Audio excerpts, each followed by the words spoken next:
যে সকল লোক চাঁদাবাজি সন্ত্রাসী করে, যা বলবো বাবা তুমি এগুলো আর করিও না, নতুন বাংলাদেশ গড়ি চলো। যে বাংলাদেশে ইলেকশন যে সিস্টেমটা আছে এটা টোটালি এটা একটা করাপ্টেড সিস্টেম।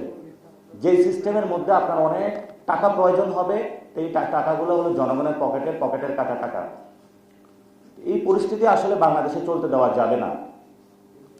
যারা এই নির্বাচনটা করেছেন, আল্লাহর দোহাই লাগে, অনেক চাঁদাবাজ সন্ত্রাস দুর্নীতিবাজকে আপনারা সংসদে ঢুকিয়েছেন, এদেরকে কোনো মন্ত্রণালয় দিবেন না।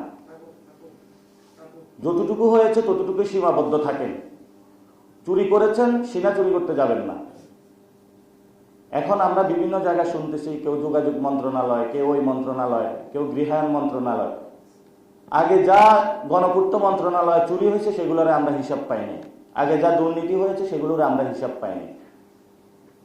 তো মানুষ আমাদেরকে ভালোবাসা দেখিয়েছে, আমরা আগামীতে প্ল্যান করেছি যে মানুষের কাছে যাব, আমরা আরো কষ্ট করব বেশি।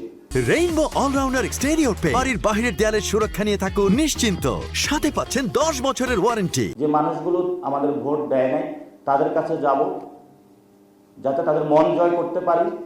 এবং আমরা একটা দাওয়াতি কার্যক্রম আমি চিন্তা করছি শুরু করব। যে সকল লোক চাঁদাবাজি সন্ত্রাসী করে, যা বলবো বাবা তুমি এগুলো আর করিও না, নতুন বাংলাদেশ গড়ি চলো। এবং তাদের বাসায় বাসায় যায় তাদেরকে দাওয়াত দিয়ে আসবো। এছাড়া তো আসলে কোনো উপায় নাই আমাদের। তো জনগণ যারা আমাদের উপরে বিশ্বাস রেখেছে পুরো বাংলাদেশে, আমরা আপনাদেরকে ধন্যবাদ জানাই।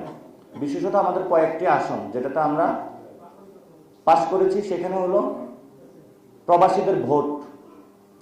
প্রবাসীরা অভূতপূর্বভাবে শাপলাকলি এবং আমাদের 11 দলীয় জোটে হলো ভোট দিয়েছে তারা। আমরা আপনাদের কোনো কিছু দিয়েই এই ঋণ বাংলাদেশে শোধ করতে পারবো না। বাংলাদেশ যখন বিপথে যাচ্ছে, প্রবাসীরা কিন্তু বাংলাদেশে গণ অভ্যুত্থানও এগিয়ে এসেছিল, এবং আসার কারণে এই মানুষগুলো যারা বাংলাদেশে এসেছে, এরা যে বাংলাদেশে ফিরতে পারবে তাদের কিন্তু আশা ছিল না। কাউকে মৃত্যুদণ্ড দেওয়া হইতো, কাউকে আজীবন জেলে রাখতে দেওয়া হইতো। তারা বাংলাদেশে ফেরত এসেছে মানে কি, নতুন বাংলাদেশ সৃষ্টি হয়েছে। তা আপনারা ভোট দিয়ে নতুনভাবে বাংলাদেশকে জাগিয়ে তুলেছেন, গণ অভ্যুত্থানও ছিলেন, আপনাদের দিকে আমরা তাকিয়ে আছি। যখন আন্দোলন হচ্ছিল তখন আপনারা রেমিটেন্স বন্ধ করে দিয়েছিলেন, শাটডাউন কর্মসূচি। গণভোটের পক্ষে হাঁ ক্যাম্পেইন করেছিলেন, এবং সব প্রবাসী গণভোটে হাঁ দিয়েছে নির্বিচারে বাংলাদেশ গঠনের জন্য। তো এখনো নতুন বাংলাদেশে আপনারা দেখবেন, এক চোর তো ইন্ডিয়া পালায় গেছে, আরেকজন চুরি করার জন্য রেডি হচ্ছে। এই চোরদেরকে কিভাবে চুরি থেকে ঠেকানো যায়, আমাদেরকে সবাইকে একটু সজাগ থাকতে হবে।